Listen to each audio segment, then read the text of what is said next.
నేను అడుగుతా ఉన్నా మా కౌశిక్ రెడ్డి అడిగిన ప్రశ్ననే, ఏ పార్టీలో ఉన్నావు గాంధీ? అసలు మీ 10 మంది ఎమ్మెల్యేలు ఎవడైతే పార్టీ మారినరో, ఎవరి ఇంటింటికైతే పోయి ముఖ్యమంత్రి అనేటోడు కండువా కప్పిండో, ఫస్ట్ మీరు ఏ పార్టీలో ఉన్నారో చెప్పండి. మీకు ఇప్పటికే స్పీకర్ దగ్గర పిటిషన్లు ఉన్నాయి 10. స్పీకర్ గారు కూడా తేల్చాలా.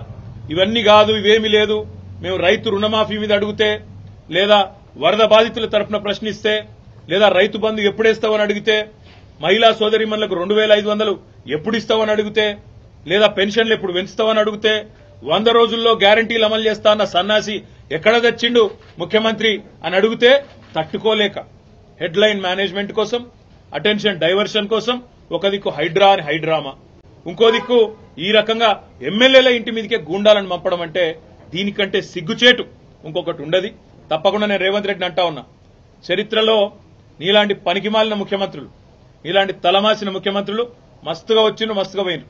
పెద్ద పెద్దోళ్లతోనూ కొట్లాడినాం, చంద్రబాబుతో కొట్లాడినాం, రాజశేఖర రెడ్డితో కొట్లాడినాం, కిరణ్ కుమార్ రెడ్డితోని, రోషయ్య గారితో ఎంతో మందితో తలపడ్డాం.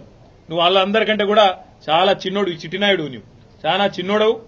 నేను మా దగ్గర మా భాషలో చెప్పాలంటే హైదరాబాద్ లో బుల్లబ్బాయి అంటారు నీలాంటి వాళ్ళు. ఇలాంటి బుల్లబ్బాయిలు చిట్టినాయుళ్ళు చాలా మందిని చూసినాం.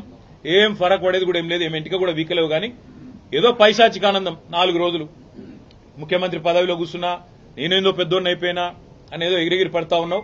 రేవంత్ రెడ్డి గారు అధికారం ఎవరికి శాశ్వతం కాదు. నువ్వు ఒక దుష్ట సాంప్రదాయానికి తెరలేపుతా ఉన్నావు.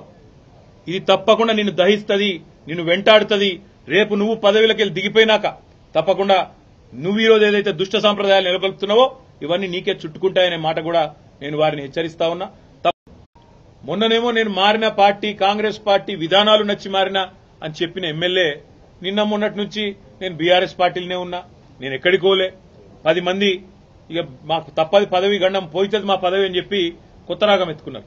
దాన్ని మా సోదరుడు ప్రశ్నిస్తే ఆయన ఇంటి మీదకి పోలీస్ ఎస్కార్ట్ పెట్టి డీసీపీలు, అడిషనల్ డీసీపీలు, ఏసీపీలు, సీఐలు ఒక గేటెడ్ కమ్యూనిటీ లోపలికి ఒక 50-100 మంది గూండాగాలు చొచ్చుకొని వచ్చి ఇవాళ ఒక ఎమ్మెల్యే ఇంటి మీద దాడి చేసే పరిస్థితి ఇప్పుడే మేము చూసినాం.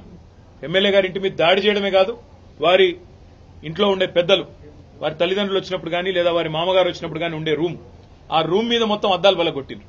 అందులో ఉన్న పెద్దలకు ఏమైనా అయ్యింటే, ఏమైనా జరిగింటే, జరగకూడదు ఏమైనా జరిగింటే ఎవడు బాధ్యుడు? రేవంత్ రెడ్డా? లేకపోతే ఇక్కడ దాడి చేయడానికి వచ్చిన ఆరికపూడి గాంధీ? ఈ రకమైన గూండాగిరి, ఈ రకమైన దౌర్భాగ్యం హైదరాబాద్ 10 ఏళ్లలో ఎన్నడూ లేదు. ఒక ఎమ్మెల్యే ఇంటి మీదనే దాడి, అది ఒక ఎమ్మెల్యే ఇంటి మీదకి దాడికి వస్తుంటే ఫ్యాక్షన్ సినిమాల్లో చూపెట్టినట్టు కార్లకెళ్లి బయటికి ఏలాడుకుంటా 20 బండ్లు పెట్టుకుని లైవ్ పెట్టుకుంటా ఆడికెళ్లి ఇటు దాకా పోలీస్ ఎస్కాట్ లో వచ్చిరంటే చేతగాని ఒక హోంమంత్రి, చేతగాని ముఖ్యమంత్రి ఈరోజు రాష్ట్రానికి ఉండడం వల్లనే ఈ దౌర్భాగ్యం దాపురించింది. అసలు రేవంత్ రెడ్డి నేను అడుగుతా ఉన్నా, నువ్వు ముఖ్యమంత్రివేనా? అసలు నీకు అర్హత ఉందా? ఇవాళ హైదరాబాద్ లో నడి వీధిలో ఈ రకమైన గూండాగిరి చేస్తే రేపు జరగకూడదు ఏమైనా జరిగితే ఎవడు బాధ్యుడు? నువ్వా? నీ ప్రభుత్వమా? నీ డీజీపా? ఎవరు తీసుకుంటారని నేను అడుగుతా ఉన్నా. ఇంత దుర్మార్గమా?